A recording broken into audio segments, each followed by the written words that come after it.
Assalamualaikum warahmatullahi wabarakatuh. Alhamdulillah wassalatu wassalamu ala Rasulillah wa ala alihi washabihi wa mawalah. La haula wa la quwata illa billah, amma ba'd.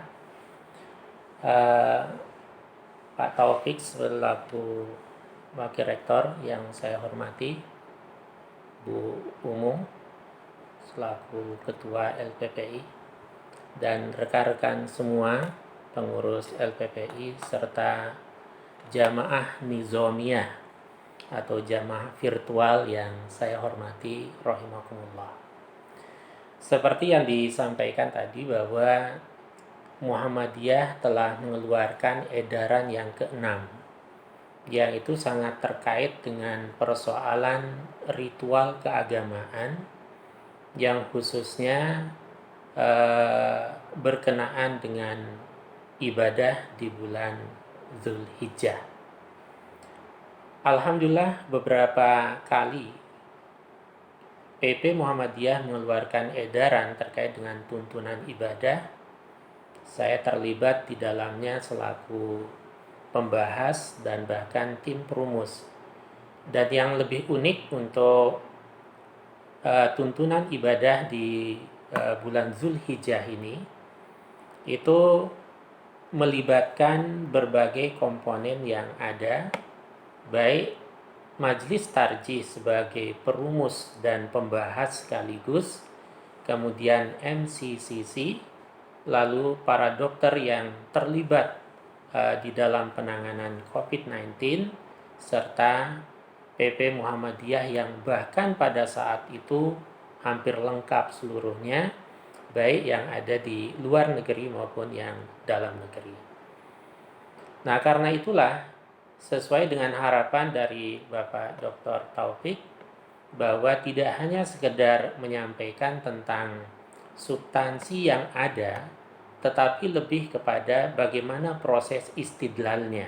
Nah, itu yang sehingga nanti masyarakat dan kita khususnya sebagai level elit di lingkungan Muhammadiyah dan Aisyah bisa paling tidak menjelaskan ketika ada yang bertanya. Sistematika pembahasan nanti saya tidak akan terlalu menyesuaikan sistematikanya itu dengan edaran yang ada, tetapi lebih kepada poin-poin sebagaimana yang diharapkan, dan sekalipun itu juga ada di dalam surat edaran itu. Hadirin para pemirsa dan jamaah nizamiyah yang saya hormati rahimakumullah. Jadi yang perlu kita ingat pertama, kita ini sebenarnya berada pada 3 bulan yang secara berurutan kita masuk pada bulan yang pertama, yaitu Zulqa'dah, Zulhijjah, dan nanti Muharram, sebagai bulan-bulan yang dikategorikan oleh Allah di dalam surat At-Taubah ayat 36 itu sebagai Ashurul Hurum. Nah, ini saya kira entry point yang perlu kita pahami terlebih dahulu. Di dalam surat At-Taubah ayat 36 itu kan jelas, penggalan ayatnya mengatakan minha arba'atun hurum, yang oleh Nabi SAW termasuk dalam riwayat Bukhari dan Muslim itu dijelaskan salasun mutawaliyat. Ada 3 bulan yang berkesinambungan berurutan, Zulqa'dah, Zulhijjah, dan Muharram. Dan kemudian Ar-Rajab Al-Mudhar. Rajab itu sebagai bulan yang terpisah, yang berada di antara Jumadil Ula, Jumadil Tsani dengan bulan Sya'ban. Nah, sebagai bulan haram atau bulan yang dimuliakan, maka khususnya di bulan Zulhijjah itu ada amalan-amalan masyru' yang tidak hanya berdimensi vertikal, tetapi juga tadi disinggung oleh Dr. Taufik bahwa itu juga berdimensi sosial, bahkan berdimensi ekonomi. Ada ibadah yang sifatnya jasadiyah di dalamnya, dan ada ibadah yang bersifat maliyah, yaitu ibadah material. Nah, di antara amalan-amalan masyru' yang disyariatkan khususnya di bulan Zulhijjah itu 3 hal yang menjadi permintaan sekaligus include di dalam surat edaran, yaitu puasa Arafah, kemudian yang kedua adalah sholat Idul Adha, dan yang ketiga adalah udhiyah. Nah, sekira 3 hal ini kemudian kita integrasikan dengan protokol yang ada, sehingga saya tidak akan membahas protokolnya secara terpisah, tetapi include di dalam 3 pembahasan ini. Kita mulai yang pertama kaitannya dengan puasa Arafah sebagai salah satu amalan masyru'. Kenapa puasa Arafah ini juga include di dalam surat edaran? Nah, ini juga perlu dipahami. Karena seringkali sebagian masyarakat mengaitkan bahwa pensyariatan puasa Arafah itu seolah-olah itu menyatu atau sesuatu yang harus tak terpisahkan dari pelaksanaan ibadah haji yang di dalamnya ada wukuf di padang Arafah. Memang idealnya bahwa puasa Arafah itu ya satu kesatuan. Ketika orang tidak melaksanakan ibadah haji, maka dia disyariatkan atau disunahkan puasa Arafah. Kapan puasa Arafah itu dilakukan? Pertama ya jelas pada tanggal 9 Zulhijjah, di saat para hujat wukuf di padang Arafah. Itu idealitasnya. Tetapi ternyata salah satu kegemaran Nabi Shallallahu Alaihi Wasallam itu kan puasa sunnah. Dan puasa sunnah yang dilakukan oleh Nabi itu banyak sekali ragamnya. Termasuk misalnya ketika tradisi puasa orang Yahudi yang masih ahlul kitab mengikuti puasanya Nabi Musa alaihissalam, yang kemudian oleh para sejarawan disebut dengan puasa Wan Zifur itu. Dalam konteks Islam sering dikaitkan dengan puasa Asyura. Lalu Nabi bersabda, "Ana ahaqqu bi Musa." Saya lebih berhak untuk mengikuti ajaran Nabi Musa alaihissalam. Nah, ini salah satu indikator bahwa Nabi gemar puasa. Lalu yang kedua, bahwa puasa Arafah itu memang idealitasnya satu kesatuan yang tak terpisahkan dari tanggal 9 dan wukuf. Tetapi pelaksanaan puasa Arafah itu dilakukan oleh Nabi bahkan sebelum Nabi itu haji. Karena hajinya Nabi kan cuma sekali, yaitu haji wada. Nah, ini yang nanti akan terkait tentang legalitas puasa Arafah. Maka kaitannya dengan kenapa puasa Arafah itu masuk di dalam surat edaran, karena orang sering mengkaitkan dengan pelaksanaan ibadah haji. Di mana tahun ini pemerintah Indonesia tidak memberangkatkan jamaah haji.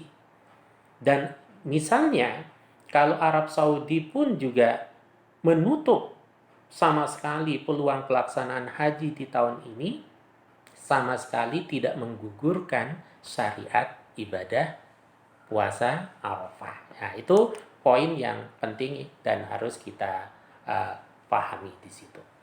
Nah, puasa Arafah ini sebagai satu amalan masyru' yang harus kita jaga betul. Insya Allah tanggal 30 Juli kalau kita sesuaikan dengan kalender miladiah bertepatan dengan tanggal 9 Zulhijjah itu. Nah, karena itu realitanya kita bisa secara istidlal, secara pendalilan, banyak dalil yang terkait yang membuktikan bahwa Nabi itu sudah terbiasa puasa, khususnya puasa Arafah, ketika beliau tidak sedang melaksanakan ibadah wukuf di padang Arafah. Antara lain misalnya kita menggunakan hadis Maimunah dan Ummu Fadl. Nah, itu sangat menjelaskan tentang realitas itu. Dan kemudian itu juga dijelaskan oleh Ibnu Hajar Al-Asqalani ketika beliau mensyarah hadis di dalam kitab Fathul Bari. Nah, kemudian sebagai motivasi supaya kita dan keluarga kita harus menjaga puasa Arafah ini, sekalipun puasa Arafah sesungguhnya dalam konteks kehidupan sosial kita tidak terlalu berhubungan dengan COVID-19 ini. Nah, kecuali dalam level yang skala nasional terkait dengan legalitas puasa Arafah, apakah terkait dengan pemberangkatan jamaah haji atau tidak. Nah, karena itu sebagai hisi motivasi hadis Muslim itu, dan ini sangat populer, perlu kita sampaikan dan kita sosialisasikan. Ketika Rasulullah dalam hadis Qatadah riwayat Muslim, beliau mengatakan, siyamu yaumi arafata ahtasibu Allah ayyukaffiras sanah allati qablah was sanah allati ba'dah. Jadi dua target itu akan terpenuhi ketika kita tentu dengan spirit imanan wahtisaban. Kalkulasi kita hanya untuk meraih ridho Allah, maka ini ibaratnya seperti bengkel gratis yang disiapkan oleh Allah untuk menggugurkan karat-karat dosa kita setahun yang lalu dan setahun yang akan datang. Dalam penjelasannya tentu maknanya itu adalah al-lamam di situ. Bukan kabair, apalagi yang akbarul kabair. Kalau dosa besar dan dosa paling besar, syirik, itu tidak akan bisa terampuni dengan amaliyah-amaliyah termasuk puasa Arafah. Kecuali jalur khususnya adalah taubatan nasuha. Yang indikator-indikatornya itu dijelaskan baik secara tersirat maupun tersurat dalam banyak hadis Nabi. Ini poin yang pertama terkait dengan puasa Arafah. Lalu yang kedua adalah kaitannya dengan sholat Idul Adha. Nah, ini sangat terkait betul dengan protokol, baik yang dikeluarkan oleh MCCC maupun protokol penanganan COVID-19 itu dalam skala nasional. Karena secara idealitas, dalam banyak hadis juga dijelaskan bahwa sholat Idul Adha ini adalah amalan sunnah yang oleh para ulama dikategorikan sebagai sunnah muakkadah. Jadi sunnah muakkadah yang levelnya hampir setara atau di bawah satu level dengan kewajiban. Idealitas yang kedua, bahwa sholat Idul Adha itu hendaknya dilaksanakan di ruang terbuka dengan menghadirkan umat Islam sebanyak mungkin. Nah, karena itu dalam hadis Muslim itu bahkan Ummu Atiyah memberikan kesaksian.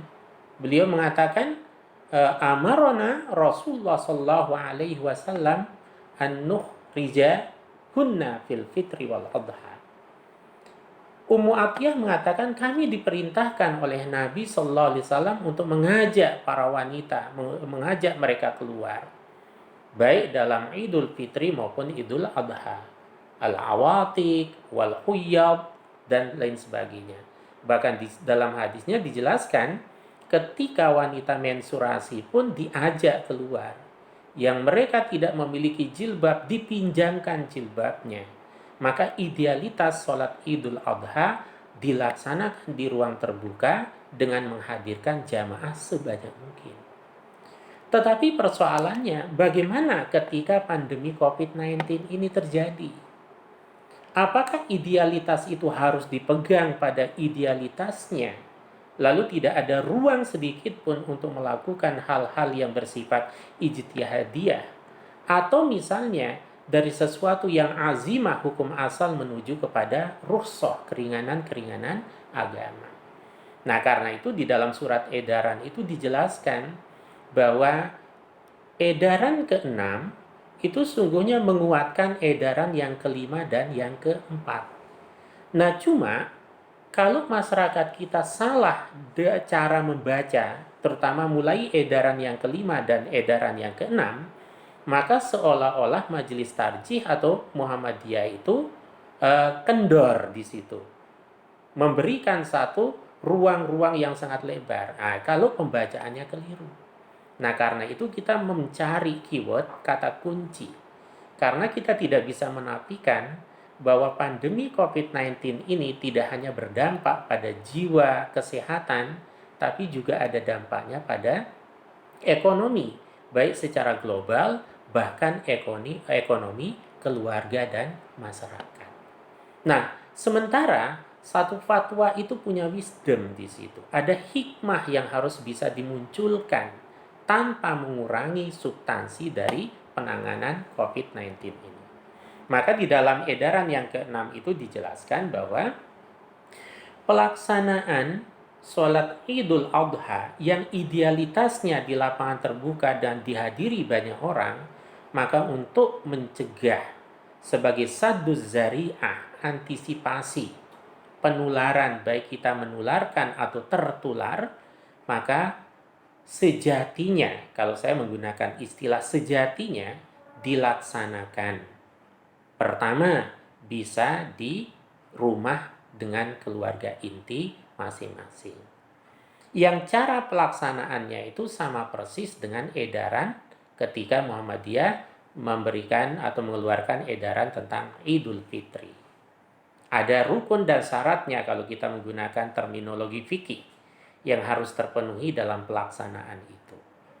Tetapi ketika terjadi yang namanya new reality, new era, dan new normal, tiga istilah ini sekarang disosialisasikan, muncul berbagai macam ketimpangan.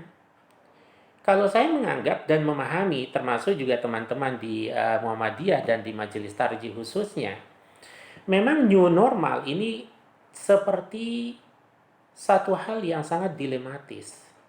Di negara-negara manapun, ketika mereka mengeluarkan statement pemberlakuan new normal, maka indikatornya yang harus dipegang itu adalah penanganan terhadap pandemi itu sudah berhasil dilakukan. Secara grafik terjadi penurunan yang signifikan dan konsisten.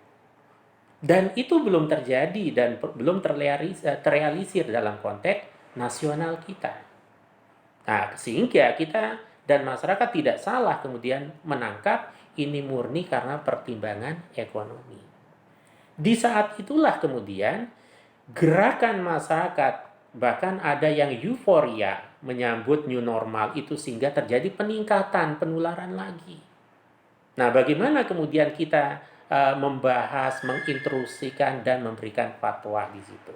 Maka di samping ada skala prioritas pelaksanaan di keluarga masing-masing, tetapi terhadap daerah-daerah tertentu.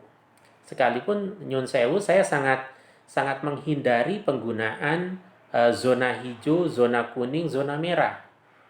Karena sangat fluktuatif. Sekarang zona hijau, besoknya bisa zona kuning, bahkan zona merah. Itu problemnya. Tetapi dengan kalimat yang agak bijak, di tempat atau wilayah yang oleh pemerintah atau ahlinya dikategorikan sebagai wilayah yang aman, maka bisa melaksanakan di lapangan yang relatif kecil. Jadi penggunaan itu wisdomnya sudah masuk di situ.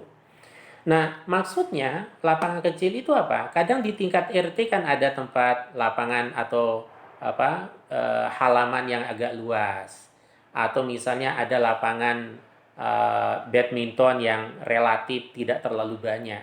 Nah, sehingga di sini bisa terpecah-pecah pengelompokan itu menjadi tidak terlalu banyak dan tidak terlalu menghadirkan masyarakat muslim yang cukup banyak.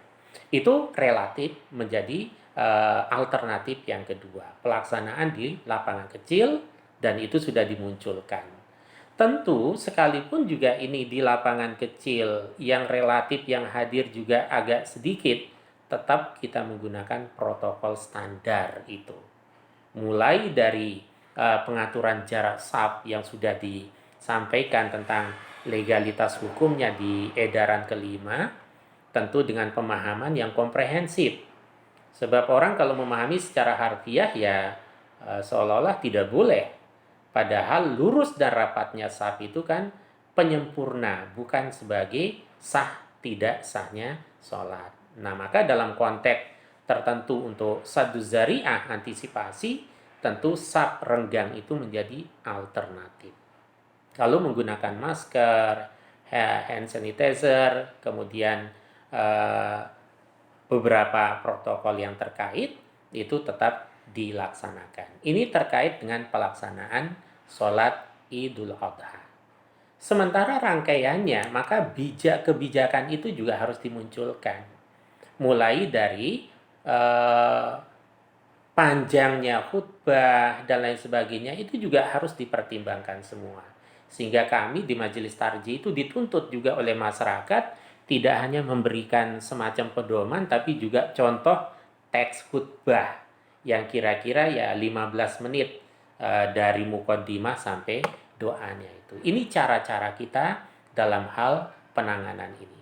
Sehingga kalau kita menggunakan kaidah fikih, ma la yudroku kulluh, la yutroku kulluh. Itu rumusnya.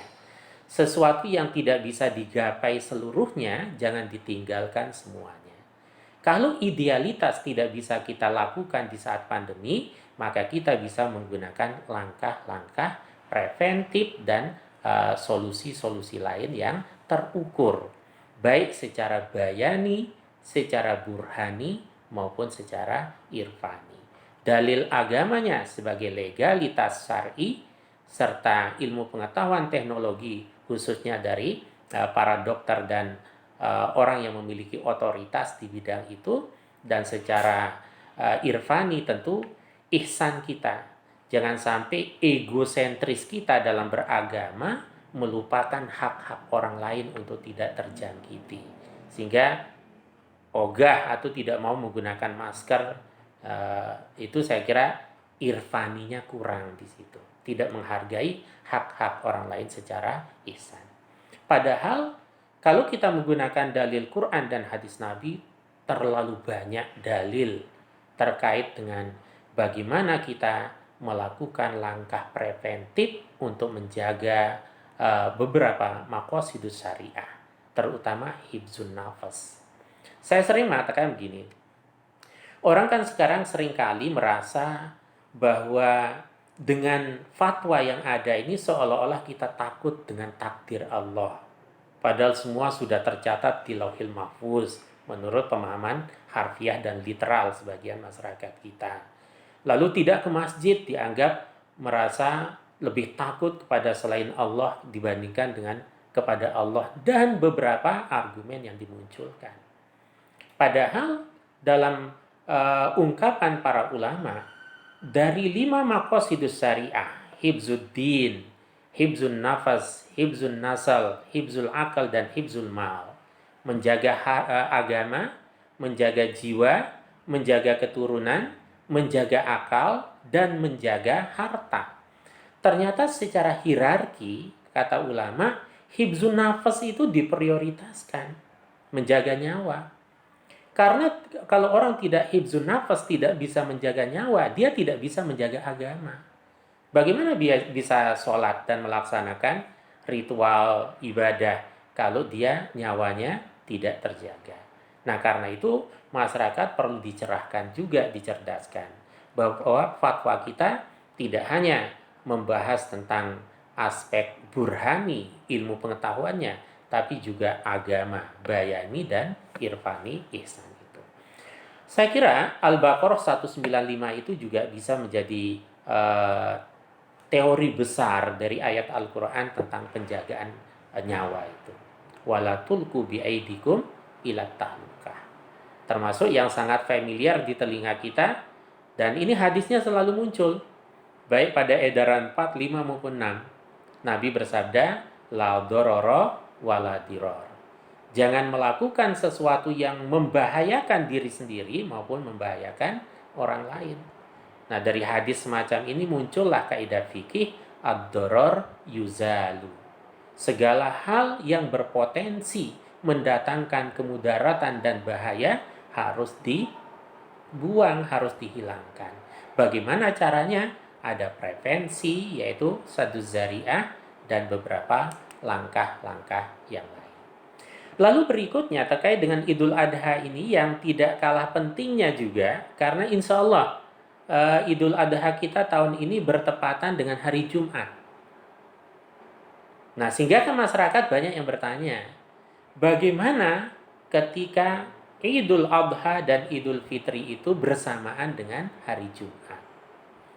Kalau kita merujuk pada fatwa yang ada, sebenarnya kewajiban sholat Jumat ketika bersamaan dengan Idul Adha atau Idul Fitri tidak secara otomatis gugur. Tidak secara otomatis gugur. Sekalipun Nabi SAW memberikan opsi berupa rukhsah di situ. Salah satunya adalah hadis yang diriwayatkan oleh Imam At-Tabrani. Di situ dijelaskan bahwa ketika Idul Adha dan atau Idul Fitri bersamaan dengan hari Jumat, Rasulullah melaksanakan. Pada waktu itu hadis Ibnu Umar mengatakan ijtama'a idani ala ahdi Rasulillah sallallahu alaihi wasallam. Telah berkumpul dua Id. Jadi dua lebaran. Pertama adalah Idul Fitri, yang kedua adalah hari Jumat. Jadi Jumat itu dikategorikan oleh Nabi sebagai Idnya umat Islam yang sifatnya usbu'iyah, mingguan. Nah, hari Jumat dan Idul Fitri konteksnya itu terjadi pada hari yang sama. Nah, kemudian di situ Rasulullah SAW melaksanakan sholat Idul Fitri itu, sholat Id. Begitu sholat selesai, summa aqbala alaihim biwajhi. Lalu Rasulullah menghadap jamaah atau umat Islam. Faqala, ya ayyuhan nas. Sabda Nabi, wahai sekalian manusia. Innakum qad asabtum ajron wa khairon. Kalian sudah mendapatkan pahala yang banyak dan kebaikan yang banyak. Yaitu berkumpulnya dua Id itu. Atau paling tidak pelaksanaan Id itu. Tapi Nabi mengatakan, wa inna mujmi'un. Kami nanti setelah sholat Id ini akan melaksanakan sholat Jumat. Faman aroda ayyujmi'a ma'ana falyujmi'. Barang siapa yang ingin sholat Jumat bersama kami, silahkan ikut sholat Jumat. Waman aroda ayyarji'a ila ahlihi falyarji'. Barang siapa yang ingin pulang ke rumah keluarganya, maka silahkan pulang, tidak melaksanakan sholat Jumat, diganti dengan sholat zuhur di rumah masing-masing. Para ulama salah satunya menjelaskan kenapa Nabi memberikan opsi. Karena jarak rumah antara satu orang atau sekelompok jamaah dengan kelompok jamaah yang lain kan berbeda. Ada yang sangat dekat dengan tempat pelaksanaan Id, ada yang sangat jauh. Kalau mereka pulang, terlalu jauh untuk kembali lagi. Kalau mereka nunggu, ya terlalu lama nunggunya nanti sampai pelaksanaan sholat Jumat. Maka diberikan oleh Rasulullah. Barang siapa yang mau sholat Jumat, silahkan. Yang mau pulang juga silahkan, nggak perlu balik lagi. Nah, itu berarti masakoh, kerumitan. Kerumitannya apa? Masafah, yaitu jarak yang jauh. Nah, sekarang kita mendapatkan masakoh, kerumitan lain. Bukan jarak, tetapi pandemi COVID-19.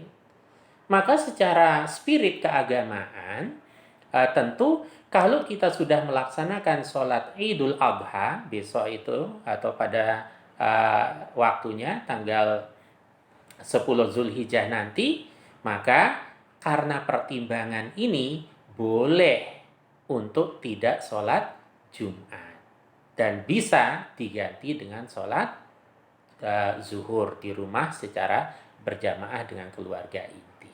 Nah, itu juga diriwayatkan dari Abu Daud juga. Jadi ada beberapa hadis tentang opsi ini. Nah, maka masakoh yang kita jadikan dalam konteks pandemi COVID-19 ini adalah ketertularan atau potensi-potensi tertular dan menularkan itu. Ini istidlalnya ya, cara pendalilannya, sehingga muncul di situ dalam surat edaran sholat Jumat bisa tidak dilaksanakan karena kita sudah melaksanakan Idul Adha-nya. Ada khutbah, berkumpul banyak orang. Nah, karena pertimbangan pandemi, maka opsi Nabi itu kita jadikan sebagai solusi. Yang mau Jumatan silahkan, yang tidak mau Jumatan silahkan. Dan edarannya mengatakan sebaiknya tidak dilaksanakan sholat Jumat, cukup diganti dengan sholat zuhur. Nah, itu yang kedua. Yang terakhir, mudah-mudahan nanti kita bisa sharing dan tanya jawab lebih luas lagi, yaitu udhiyah. Nah, udhiyah ini adalah salah satu jenis ibadah maliyah. Salah satu ibadah maliyah karena ya mengeluarkan uang dan biaya untuk pembelian pengadaan binatang. Tetapi sebelum membahas ke situ supaya spiritnya masuk, saya ingin masuk sedikit dari pengertian dulu. Karena terminologinya kan ada kurban, ada udhiyah. Kalau saya lebih cenderung menggunakan udhiyah. Kenapa? Karena ternyata udhiyah itu ismun lima yuzbah. Udhiyah itu adalah nama dari sesuatu yang disembelih. minal ibili wal bakar, baik itu berupa onta maupun uh, sapi atau lembu, wal ghanam atau kambing. Yauman nahri, pada hari nahar yaitu 10 Zulhijjah. Wa ayyamat tasrik, dan hari-hari tasrik. Taqarruban ilallah. Tujuannya apa? Dalam rangka mendekatkan diri kepada Allah. Taqarrub. Akhirnya sering digunakan istilah kurban. Nah, maka kalau kurban pendekatan diri kepada Allah itu tujuan. Tetapi jenis ibadahnya itu namanya udhiyah. Ini saya kira penting untuk kita pahami. Nah, terkait dengan udhiyah ini, para ulama secara hukum mengatakan hukumnya sunnah muakkadah. Bahkan Imam Abu Hanifah mengatakan wajib. Nah, cuma istilah wajib untuk Abu Hanifah itu beda dengan istilah fardu. Karena wajib di situ diartikan sebagai suatu kewajiban atau perintah berdasarkan dalil zonni, yaitu hadisnya, berdasarkan hadis Nabi yang tidak mutawatir. Nah, sementara yang fardu itu adalah kewajiban dengan menggunakan dalil qot'i, ayatnya tegas, jelas. Nah, sehingga wajib menurut Abu Hanifah itu sebenarnya sama, sinonim dengan sunnah muakkadah menurut ulama yang lain. Maka saya simpulkan saja, menurut para ulama berkurban itu hukumnya sunnah muakkadah. Nah, salah satu dalilnya yang populer adalah hadis Ibnu Majah itu dan Ahmad. Man kana lahu sa'atun walam yudahi fala yaqrabanna musallana. Di samping beberapa hadis yang lain. Barang siapa yang diberikan kelonggaran rizki kok tidak mau, enggan untuk berkurban, maka sekali-kali jangan mendekati tempat sholat kami. Nabi menggunakan bahasa etis di situ yang menunjukkan apa? Ya percuma saja. Nah, sehingga Abu Hanifah menjadikan ini sebagai dalil wajib. Hanya karena dalilnya itu zoni, maka sama sesungguhnya maknanya dengan sunnah muakkadah itu. Hadirin yang saya hormati rahimakumullah, ada satu hal yang dimunculkan dalam surat edaran ke-6 yang ini menjadi semacam satu pendekatan di dalam majelis tarjih, yaitu pendekatan yang disebut dengan al-qiyam al-asasiyah, dasar-dasar fundamentalnya, kemudian al-usul al-kulliyah, asas-asas umumnya, baru pada level al-ahkam al-far'iyah, hukum formilnya. Nah, di edaran yang ke-6 itu dimunculkan asas pelaksanaan kurban. Nah, ini penting dijelaskan. Asas pelaksanaan kurban yang pertama itu adalah nilai ta'awun. Harus spirit ta'awunnya. Kenapa? Karena kurban itu berdimensi sosial. Sekalipun juga tentu ada dimensi vertikalnya. Jadi ada hablum minallah sekaligus ada hablum minannas. Kalau hablum minallah itu la yanalallah, itu luhumuha wala dima'uha walaki yanaluhu taqwa minkum. Ya, itu vertikal. Tetapi secara horizontal adalah tu'mah, di situ pun memberikan protein hewani kepada masyarakat muslim khususnya. Nah, itu nilai ta'awun sesuai dengan perintah dalam surat Al-Maidah secara universal. Wa ta'awanu 'alal birri wat taqwa wa la ta'awanu 'alal itsmi wal 'udwan. Itu asas yang menjadi pelaksanaan kurban pertama. Asas yang kedua adalah asas solidaritas. Kita belum pernah menemukan satu ilustrasi yang sangat indah dan menarik di dalam berbagai macam kitab-kitab yang lain atau sumber agama yang lain. Tapi dalam Islam mengilustrasikan hubungan seorang muslim dengan muslim lain itu dengan berbagai macam istilah, berbagai macam perumpamaan. Antara lain perumpamaannya apa? Al-muslim lil muslim kal bunyan, yaitu yasuddu ba'duhum ba'dha. Itu asas solidaritas. Nah, sekarang kita lihat kalau kita memiliki asas solidaritas, dalam konteks sekarang ini yang paling dibutuhkan oleh masyarakat kita itu apa? Kira-kira itu makna dari munculnya asas pelaksanaan kurban itu. Ternyata yang dibutuhkan oleh mereka adalah terkait dengan aspek-aspek ekonomi yang tidak berskala sehari dua hari. Nah, kemudian yang ketiga adalah asas kemanfaatan. Maka muncul kaidah fikih di situ, al-aham muqaddamun alal muhim. Sesuatu yang paling penting harus diprioritaskan dibandingkan yang penting. Jadi pilihan kita itu tidak selalu antara positif dengan negatif. Kadang pilihan hidup kita itu antara yang sama-sama positif. Memilih pilihan jelek dengan yang baik gampang. Tapi ketika kita dihadapkan dengan pilihan yang sama-sama baik, di situ membutuhkan satu perenungan dan rasionalitas. Nah, maka disitulah mendahulukan yang lebih penting dari yang penting.